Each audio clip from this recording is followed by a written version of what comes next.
family, we're going to go into chapter 3 of Plague. We have to realize what's going on in the people who that we are dealing with, that are inviting us to destroy ourselves. So we have to know the caliber of people that are telling us things about our health. And then we can make a conscious decision on what's right and wrong for humanity and ourselves. Let's get into it.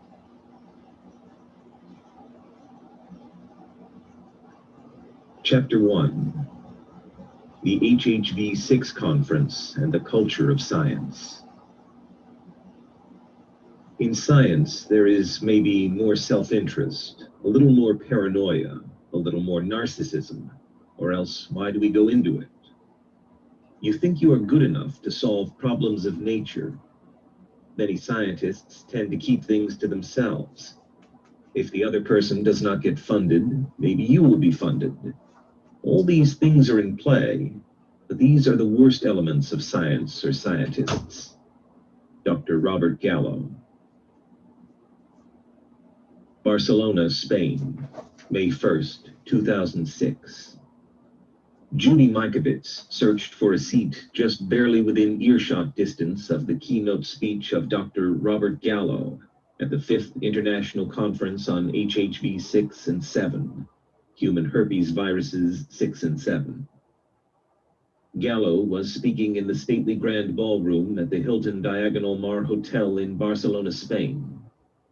She hoped to fade into the diffuse lighting and subtle European accents of the room. MIKOVITS knew from previous encounters that she wanted to stay far away from the famed scientist. Gallo was there to speak about human herpes virus number 6, which had been co-discovered in his lab in 1986 by Dr. Dharam Ablashi. Ablashi was also the program's committee chair of this conference dedicated to the HHV6 virus and its possible connection to ME/CFS and other disorders. Many Americans still consider Gallo to be the scientist who discovered the human immunodeficiency virus, HIV, which causes acquired immune deficiency syndrome, AIDS. The World Health Organization estimates that since the known onset of the AIDS epidemic in the early 1980s, 70 million people have become infected with the HIV virus, and about 30 million have died from the complications of AIDS, making it the greatest pandemic of the modern era, and ensuring a place among the Louis Pasteurs and Jonas Salks of history for those at the forefront of HIV research. Hence, the ferocious fight among the participants for credit. Gallo's biography at the Institute of Human Virology at the University of Maryland, which he founded and still directs, claims he is best known for his co-discovery of HIV. However, when the Nobel Prize Committee awarded the Nobel Prize in 2008 for the discovery of HIV to French scientists Luc Montagnier and Françoise Barré-Sinoussi, Gallo's name was conspicuously absent. One can't doubt the ascendant accolades and recognition Gallo has received during his scientific career. Gallo holds an enviable 29 honorary doctorates. In 1982 and 1986, he received the most prestigious American scientific award, the Lasker Prize, which is often called the American Nobel Prize for Medical Research. Gallo is the author of 1,200 plus scientific publications, and he authored the book Virus Hunting, AIDS, Cancer, and the Human Retrovirus, a story of scientific discovery. According to Gallo's own account, he decided to devote his life to science after the untimely death of his younger sister at the age of 6 from leukemia. His story is an archetypal tale in science and medicine. Those personally touched by an illness often want to conquer or cure it. His career choice seemed to be his natural métier. Judy MIKOVITS made a similar decision to enter science after watching her beloved grandfather die of cancer, and later on her stepfather suffered the same fate. The dispute over who actually discovered the HIV retrovirus, whether it was Gallo or a French team led by Luc Montagnier, became so heated that in 1987, it required intervention by US President Ronald Reagan and the French President Jacques Chirac. The truce was struck when Gallo conceded he likely used the French HIV isolate to develop the test, and allowed both Gallo and Montagnier to claim credit as co-discoverers of the retrovirus. These events likely marked the first time in history that credit for a scientific discovery has been decided by two heads of state. Pulitzer Prize-winning journalist John Crewdson of the Chicago Tribune was paramount among Gallo's early HIV critics. In several articles over a 3-year period, Crewdson scrutinized many of Gallo's claims about his role in the discovery of the HIV retrovirus. Crewdson's investigative reporting culminated in a book-length special supplement to the Tribune of 55,000 words in November of 1988, entitled The Great AIDS Quest. In a later article in 1992, the Chicago Tribune's public editor Douglas Neelan summarized Crewdson's conclusions and the unresolved controversy. After noting that Gallo's lab had not discovered the AIDS virus as they long claimed, they had benefited from the resulting test. As a result, the United States has collected $20 million in patent royalties over the years from an AIDS test Gallo developed by using what even he now acknowledges was the French virus. Neeland finished his lengthy editorial by reflecting on what this investigation of high-profile science exposed about the pitfalls of money, ambition, and controversy. This case was not of abiding importance because it was typical. It was not. But as a worst-case example, it tells us about the treacherous quicksands greed and ambition place in the path of even professional truth-tellers in the scientific research community. And it shows too well what happens when politicians, bureaucrats, lawyers, and marketers get too close to science. MIKOVITS found that many of the same criticisms would be just as applicable to her investigation of the XMRV retrovirus and MECFS, her own version of treacherous quicksands that would entrap her in distortions and legal battles. But she was nothing like Robert Gallo. She had seen the illustrious scientist at close range at the very beginning of her scientific career and did not want to imitate him. 3 years of investigation by the Federal Office of Research Integrity culminated in a report they released on December 30th, 1992, which found that Gallo had committed scientific misconduct. Gallo vigorously and vocally disputed the findings. However, on July 11th, 1994, the Department of Health and Human Services stated, "A virus provided by the Institut Pasteur was used by the National Institute of Health scientists who invented the American HIV test kit in 1984 and promised the French $6 million in restitution." Shortly after this acknowledgement, Gallo left the NIH for a position at the University of Maryland. The Chicago Tribune reporter, John Crewdson, would later turn the condemnatory information against Gallo into a 670-page book, Science Fictions, a scientific mystery, a massive cover-up, and the dark legacy of Robert Gallo, which would be published in March of 2002. However, it wasn't as if Gallo had contributed nothing to the field of retroviral research or had never taken risky positions. He had pushed the science further, demonstrating that the HIV virus caused AIDS, using a technique developed in Gallo's lab by Frank Rossetti for growing T cells, an immune response cell which the virus was found to infect. He had also been among the few who took the renegade position that a retrovirus could cause human cancer at a time when it had been almost laughable to believe such a thing. Right before AIDS, cancer was the most feared national disease, and he seemed willing to take on a fearsome challenge. The scientists involved in the presidential dispute over HIV had also seemingly made peace with each other. When Montagnier was awarded the Nobel Prize in 2008, he wrote a gracious statement that Gallo was equally deserving of the award. The two would later collaborate on several papers regarding the scientific history of the AIDS epidemic.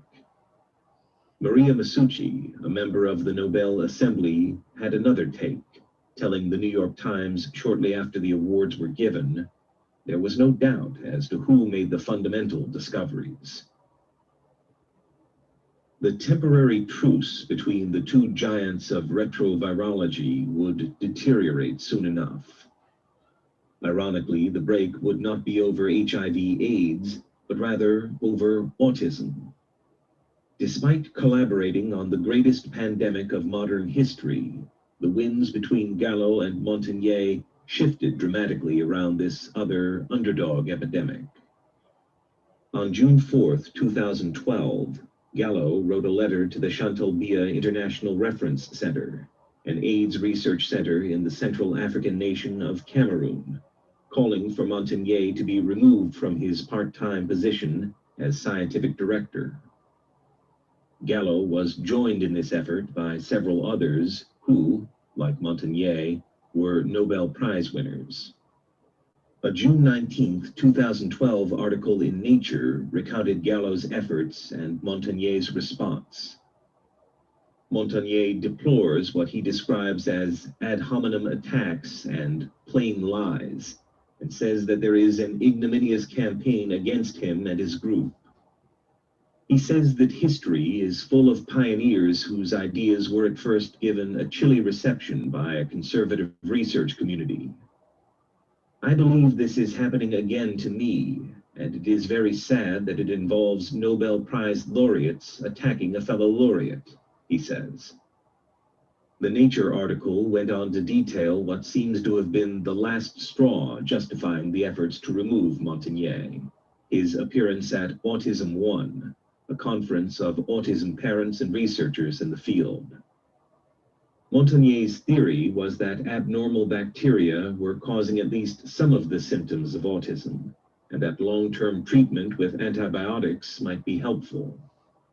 But it seemed his greatest crime was in listening to autism parents describe what happened to their children.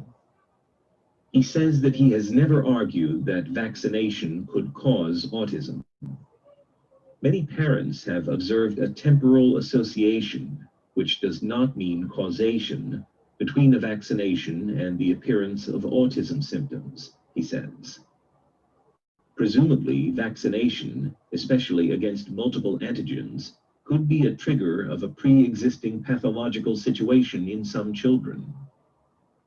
Parents of children with autism were understandably frustrated that the scientific community disregarded that some of them noticed their children's symptoms worsened or that health problems began shortly after the child was vaccinated.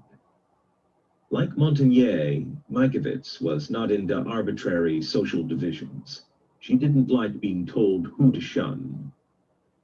She felt parents tended to be honest and accurate reporters about their own children. If she wanted to talk to an autism parent, she was going to talk to an autism parent. Being an aisle crosser just didn't always make her popular amongst spotlight grabbers. One of the greatest thrills of her professional life came when she delivered a speech immediately following Montagnier, and the Nobel Prize winner directed the discussion toward her presentation and its ramifications.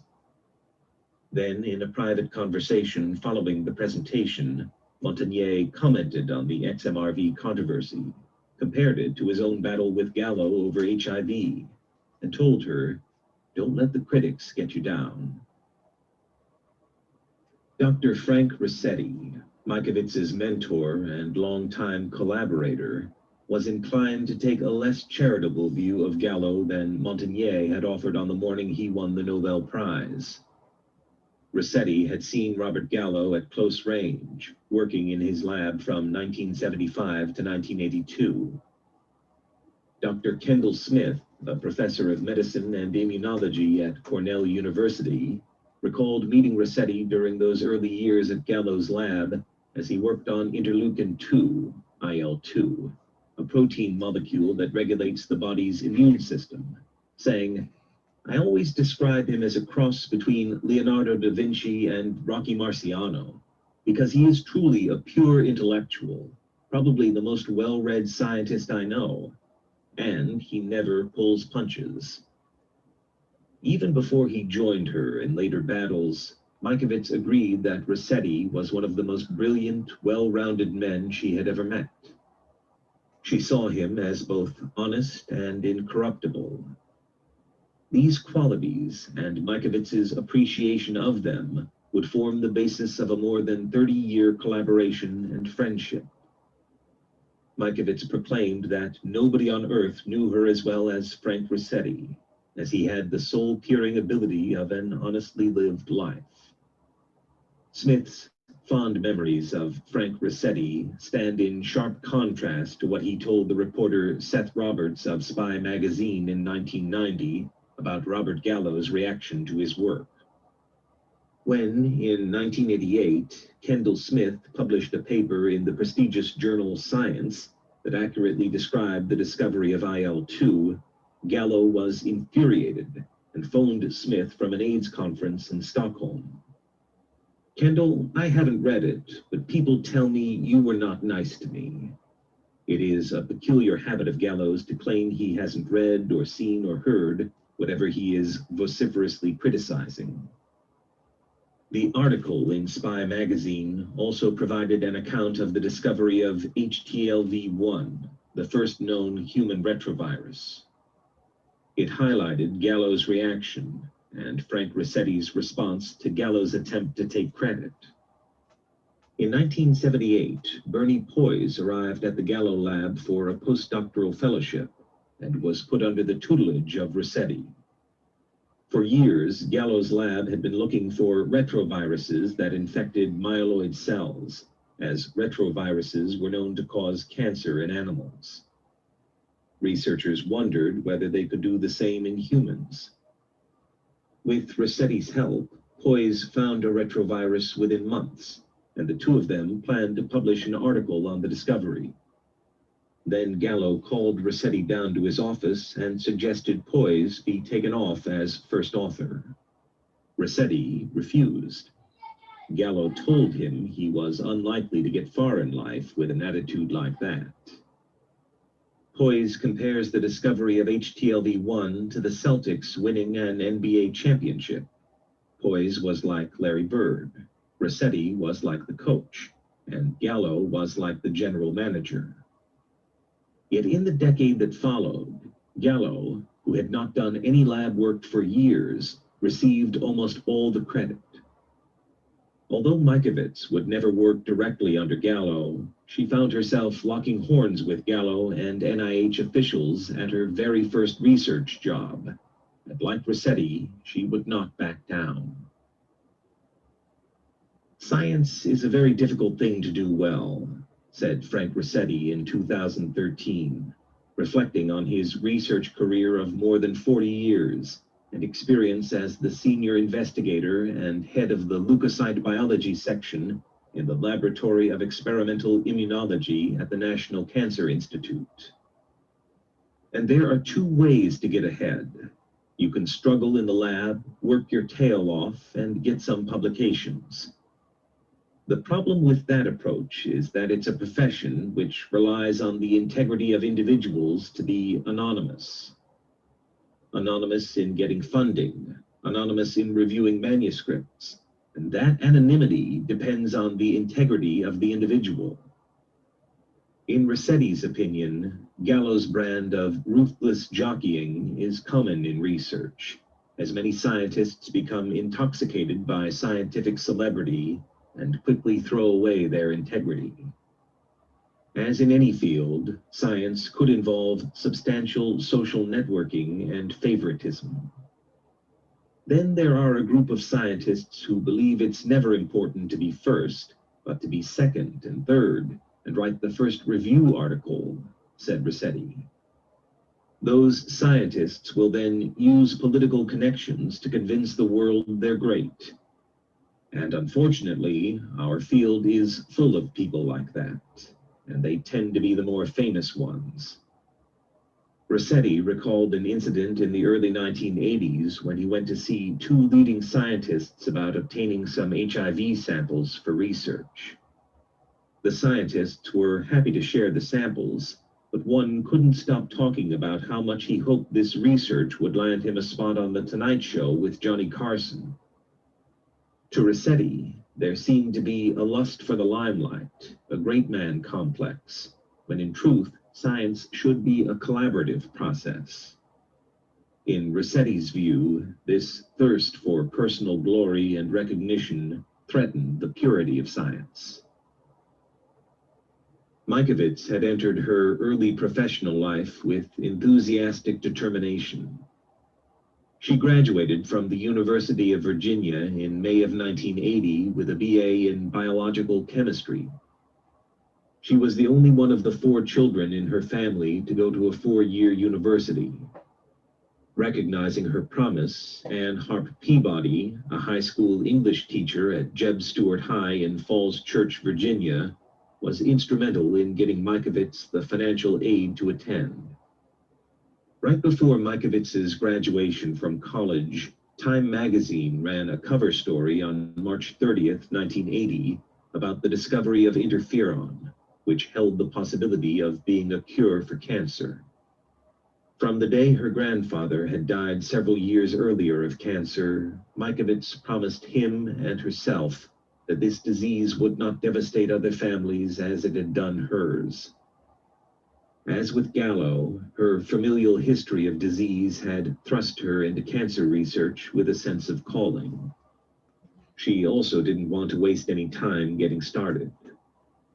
On the Sunday following graduation, she saw a job listing in the Washington Post for a protein chemist to purify interferon as a biological treatment against kidney cancer in a lab contracted under the NCI in Frederick, Maryland. She applied for the job and landed it.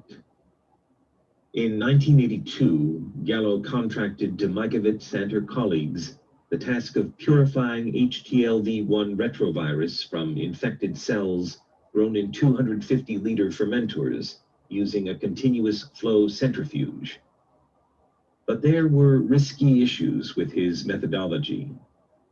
MIKOVITS and her supervisor felt that the growing conditions for the retrovirus were unsafe for the lab workers, especially since there were several pregnant young women on staff. The hazards to a developing fetus were at that time unknown, and they wanted more safeguards. According to MIKOVITS, they brought these concerns to the supervisors, who were unbending and demanded that they go ahead and grow the retrovirus or sacrifice their jobs. MIKOVITS and her boss decided to do the work around the clock by themselves and still managed to complete the project on time, not putting any pregnant workers in harm's way. A few months later, MIKOVITS received a letter from her boss that the NCI no longer needed a protein chemist to purify interferon. She couldn't help but feel that the same dysfunctional environment that allowed Gallo to thrive was now turned against her as payback because she was a 24-year-old lab technician who dared to challenge a lionized scientist. The guardians of public health had shown reckless disregard for the well-being of their own lab workers, even pregnant women, handling a poorly understood pathogen. What did this say about their concern for the rest of the public? After her position was eliminated, she attended a seminar given by Dr. Yost J. Oppenheim. After his engrossing talk, she approached Oppenheim to discuss his current research. He invited her to his office, and when she mentioned her position at the NCI lab had ended, he suggested she talk to Frank Rossetti, who Oppenheim had just hired as a principal investigator in his laboratory. MIKOVITS was certain after the fact that she had blown the Rossetti interview, but it actually left quite a favorable impression with the scientist. When Rossetti went to notify the personnel director to hire MIKOVITS, he was told no, with the rationale that MIKOVITS was a troublemaker. How is she a troublemaker? Rossetti queried. She asks too many questions. But she's a scientist, he replied with outrage. It's her job to ask questions. That settled it for him. Rossetti insisted that they hire MIKOVITS and won his battle. A few months later, MIKOVITS got a call from Robert Gallo, followed by Vince DeVita, who was head of the NCI. They wanted to take a look at a paper Rossetti was writing confirming the isolation of HIV from blood and body fluids. Rossetti was attending an overseas scientific convention in Europe at the time, and thus could not weigh in. Since MIKOVITS did not hold authorship, she told them she could not ethically give the paper to them. They threatened then to fire her for insubordination. Insubordination seems to be a recurring theme in the ongoing career of MIKOVITS, earning respect from her supporters and angering her critics. MIKOVITS told Gallo and DeVita she wasn't going to hand over the paper. MIKOVITS challenged them to go ahead and fire her. When Frank returned from Europe and learned what she had done, he was incredulous. "You did that for me?" he asked. The stress of the past few weeks and the fear that she could be fired for a second time for standing up to powerful men got the better of her, and she angrily lashed out. "I didn't do it for you. I did it because it was the right thing to do."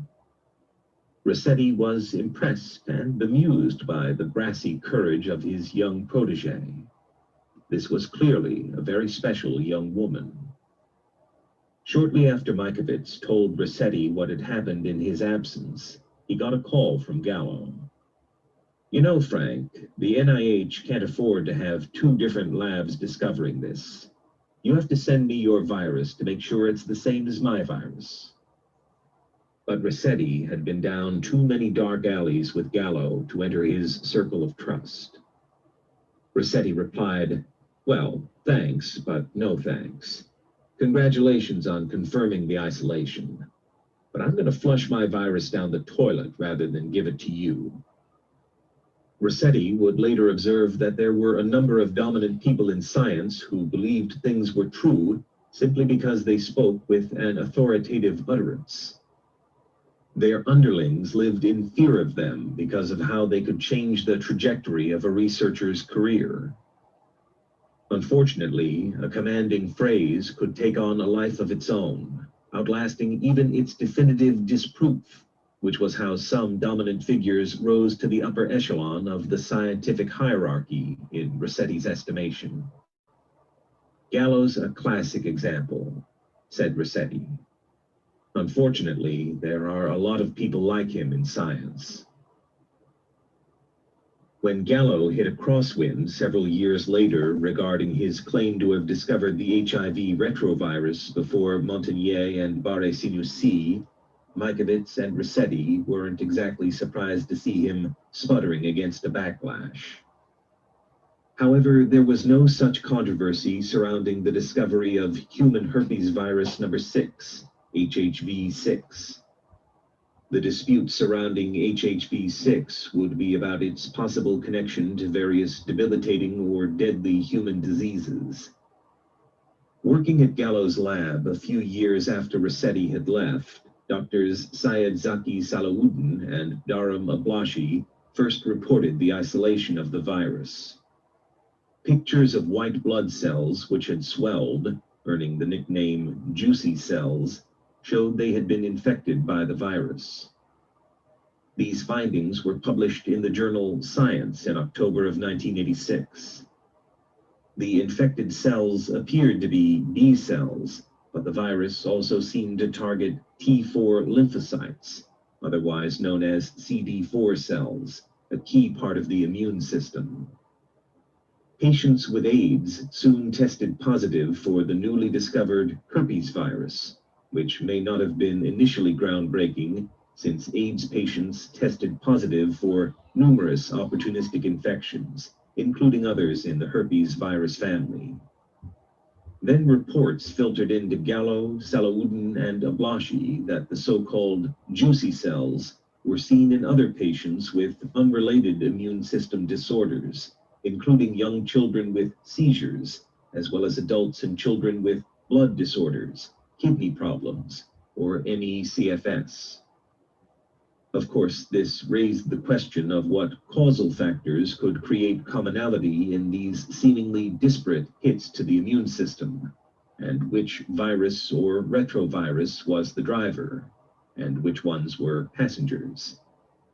Even after more than 20 years, the question remains unanswered whether the HHV6 virus lies at the heart of many serious diseases, or whether it is just another telltale indicator of an even more elusive pathogen, or type of pathogen, which is decimating the immune system of its victims and leading the reactivation of dormant bugs or invasion by new bugs.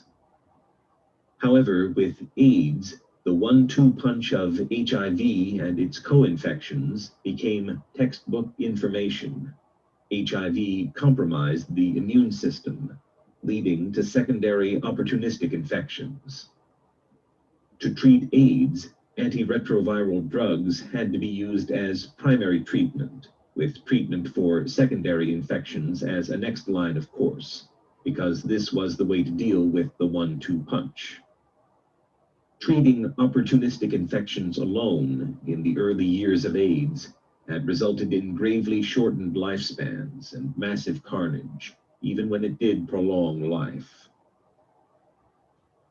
In late 2005, MIKOVITS was smiling and at ease in one of her favorite spots, tending bar at the Pier Point Bay Yacht Club, PBYC, in the Ventura Harbor in Ventura, California, not far from the beach house she shared with her husband, David. There were no membership fees required to join the club, and annual dues were minimal, giving the club a class-straddling joviality unreachable in many similar places. However, the small dues required that the facility run on volunteerism. Members were required to partake in various duties at the clubhouse at least once a year. Judy and David Nolde did much more than the minimal duties. In addition to being rear commodore of the yacht club, Nolde, among their friends, she is known as Judy Nolde, while professionally she retains the MIKOVITS name, liked filling in regularly as the bartender. The job allowed her to open up the club in the late afternoon or in early evening, pour beer and wine, clear her mind with the heft of a Pinot Noir in one hand, and connect with a diverse group of people. She loved the relaxed banter, hearing about the struggles and obstacles people had overcome. If asked, she would freely share tales of her own life. She regaled the patrons with stories about her more than 20 years working at the National Cancer Institute in Maryland. Or, if they were in the mood for romance, she told them about meeting David at a conference in Ventura in 1999, getting married at the age of 42, commuting for a few months between the NCI on the East Coast and David's home in Ventura, and finally deciding that if she wanted a real marriage, she needed to be in the same time zone as her husband. It was his gentle magnetism that brought her there, to a place where an accomplished scientist might be found tending bar at an egalitarian yacht club. To be nearer to David, she got a job as director of cancer research with a biotech startup in Santa Barbara called Epigenix Pharmaceuticals, which was developing drugs to regulate tumor suppressor genes, leading to more effective outcomes for cancer treatment. The drugs they were developing decreased DNA methylation. Increased DNA methylation caused silencing of gene expression, which normally becomes disrupted as cancer spread through the body, thus causing further downstream damage. The intellectual property for the company was licensed out of the University of California at Santa Barbara, UCSB, and Judy was intimately involved in the construction of the lab Epigenix built, as well as securing 2 SBIR grants from the NIH. The company had floundered in the wake of the sluggish economic climate after 9/11. In the spring of 2005, it was in the process of being bought out by a larger company. Epigenix had generated a fair amount of its own intellectual property, but with no funding to pay employees, MIKOVITS was the only actual lab employee left. She would still go into the lab every day and run experiments, but the company had also put her in charge of handling due diligence for the upcoming sale, which took a few hours every day. MIKOVITS knew that when the sale went through, she would in all likelihood need to look for a new job. The sale wouldn't take place for several months, so on one Friday evening in late 2005, Judy found herself working behind the bar when then Vice Commodore of PBYC, Joe Vitrano, walked in with his new girlfriend, Karen, an accountant. It would prove to be a moment of serendipity, with Judy's candor working in her favor. The three of them chatted for a while, and Karen started to talk about her boss, who had a daughter tragically sick with an illness believed to be caused by a human herpes virus, HHV6. Judy was intrigued as Karen conveyed the substantial level of impairment and suffering of her boss's child. Karen's boss, Kristen Loomis, had started an organization to go after the virus, called the HHV6 Foundation. After Karen had talked for several minutes and Judy excitedly asked a few questions, Joe initiated offhandedly, "Judy, maybe you could help them." "Yes, Joe, why not? I'll check it out," she replied with a grin, taking away their finished drinks. Ken Richards joined Epigenix in September of 2000 as Chief Financial Officer and recalled recruiting MIKOVITS from the NCI in May of 2001. Ken was originally from Canada, having worked for 17 years for a Canadian corporate investment bank before transferring with them to Los Angeles in 1997. He was surprised as a savvy money man to find that the University of California at Santa Barbara, UCSB, had a phenomenal science and engineering program, but no systematic way to bring their research discoveries to market. Richards and 2 other ambitious partners founded the Santa Barbara chapter of Tech Coast Angels, the largest angel funding network in the United States. It was at a meeting for Tech Coast Angels that Ken was introduced to Epigenix, and through that company, he would meet MIKOVITS. He later gushed about her.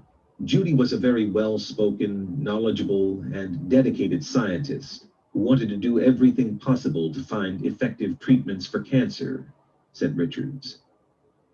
On the question of why MIKOVITS seemed to have both strong supporters and critics, Richards said, "I tell everybody, Judy is very controversial. Many people do not like her, and many people admire her. I am in the latter category. She speaks her mind.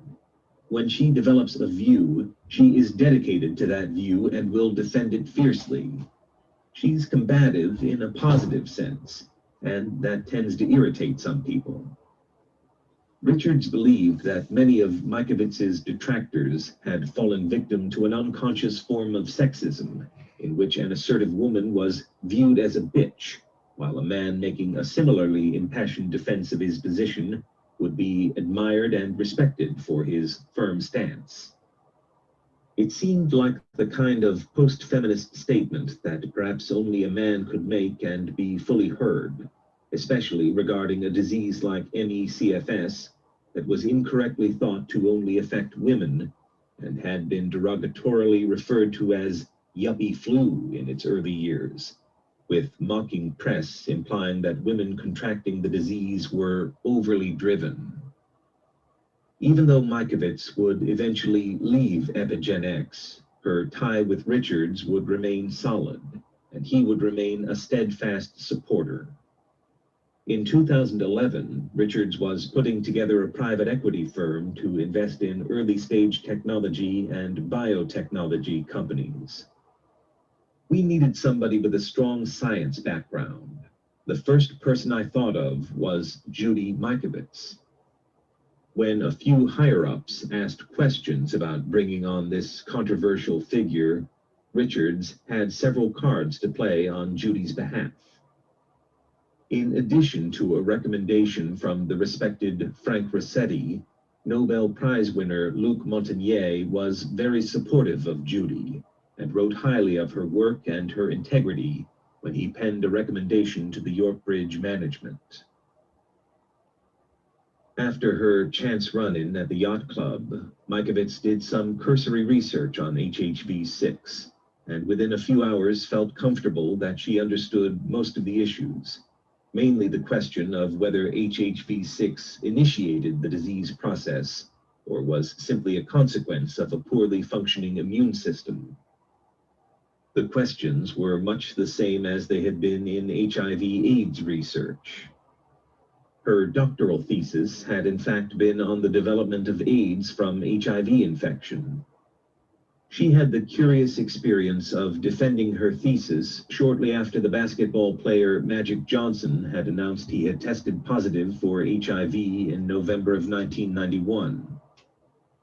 Because Johnson was such a beloved sports star and defied widespread stereotypes about who got AIDS and who didn't, his revelation had shaken the country and cracked open borders for marginalized groups. The focus of the committee at her thesis defense was the question, based on your thesis, do you think Magic Johnson will ultimately develop and die of AIDS? The soon-to-be Dr. MIKOVITS answered that she thought Johnson's long-term prospects looked good. His infection appeared to have been recently acquired, so if he took the recently developed antiretroviral therapy, ART, that prevented the HIV virus from replicating and integrating into tissue reservoirs of the monocyte and macrophages, it would never cause the immune deficiency. For Johnson, HIV might not be able to establish itself in hidden reservoirs if they started him on the antiretrovirals quickly after his initial infection. In all likelihood, MIKOVITS told her thesis committee then, Johnson could look forward to an average lifespan. Nearly 14 years later, as MIKOVITS sat down to write an email to Loomis in November 2005, she reflected on Johnson's continuing good health, which many would have thought magical thinking in 1991.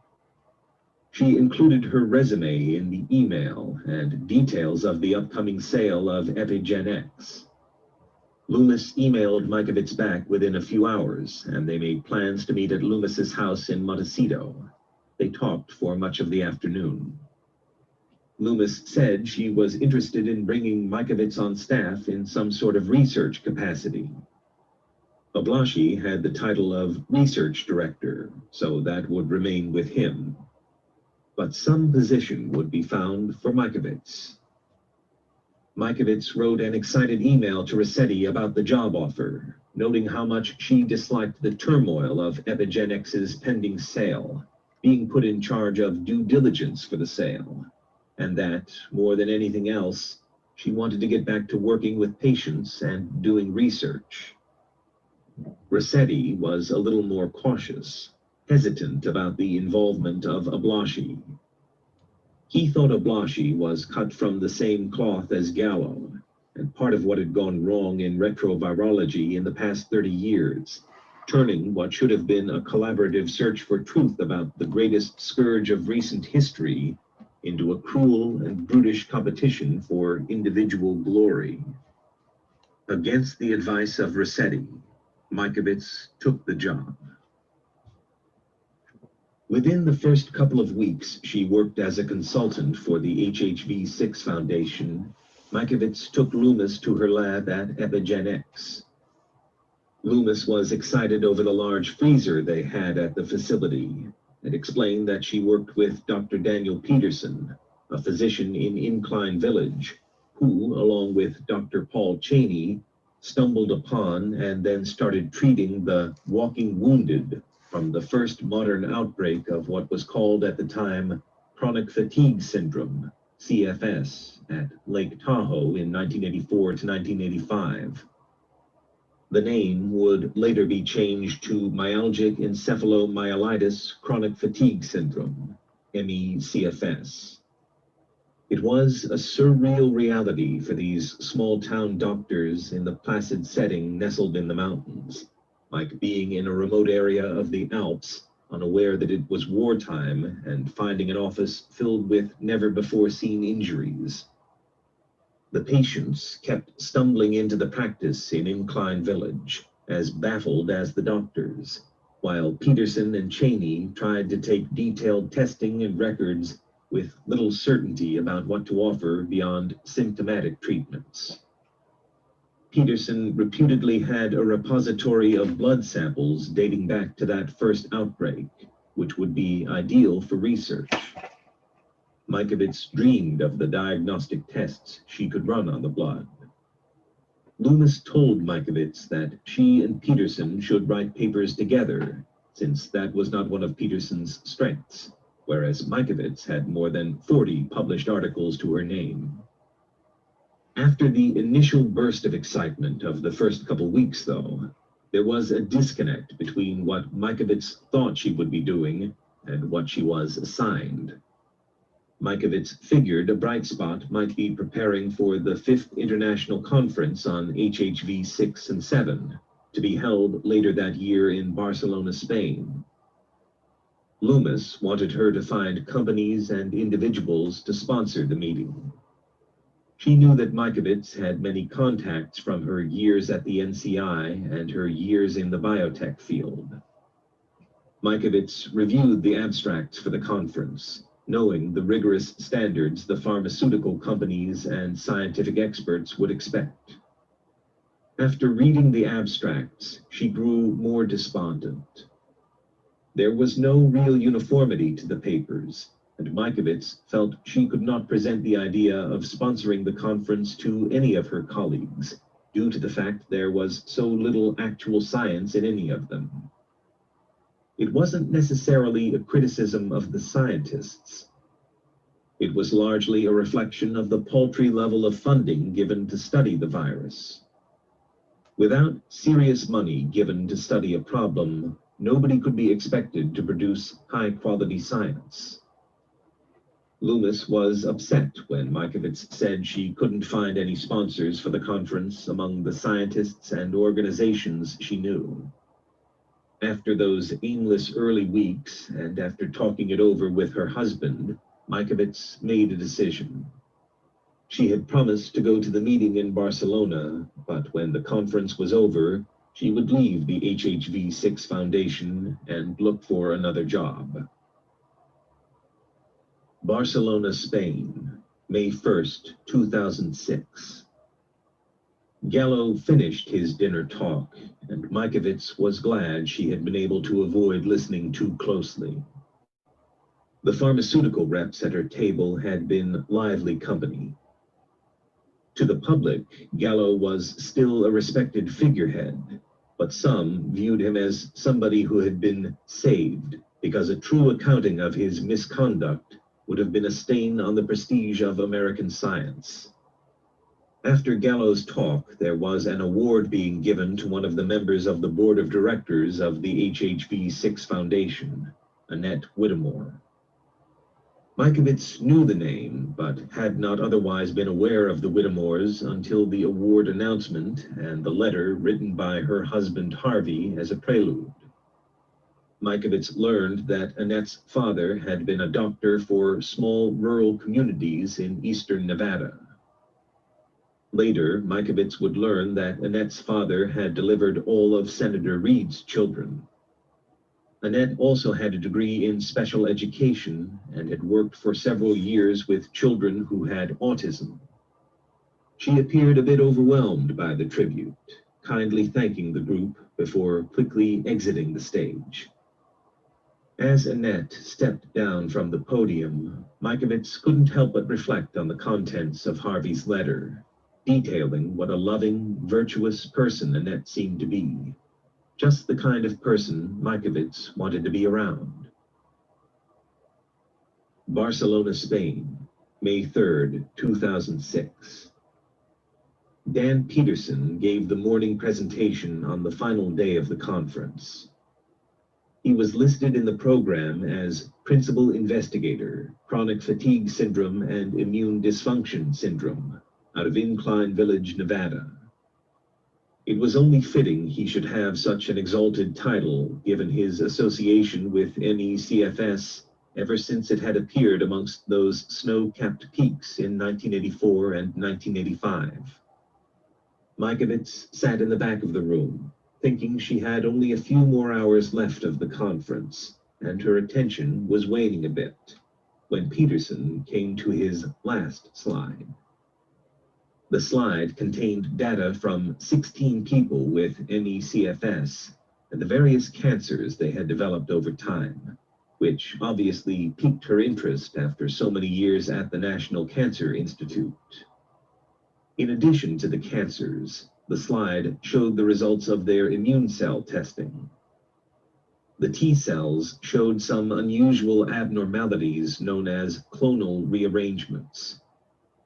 This meant instead of making many different generalized T cells to target all of the pathogens that might appear, these patients' cells seemed to be focused on a singular insult, leaving their immune systems vulnerable to other invaders, as if the cells were obsessively staring down the crosshairs of a gun at one target, while other invaders snuck in from behind.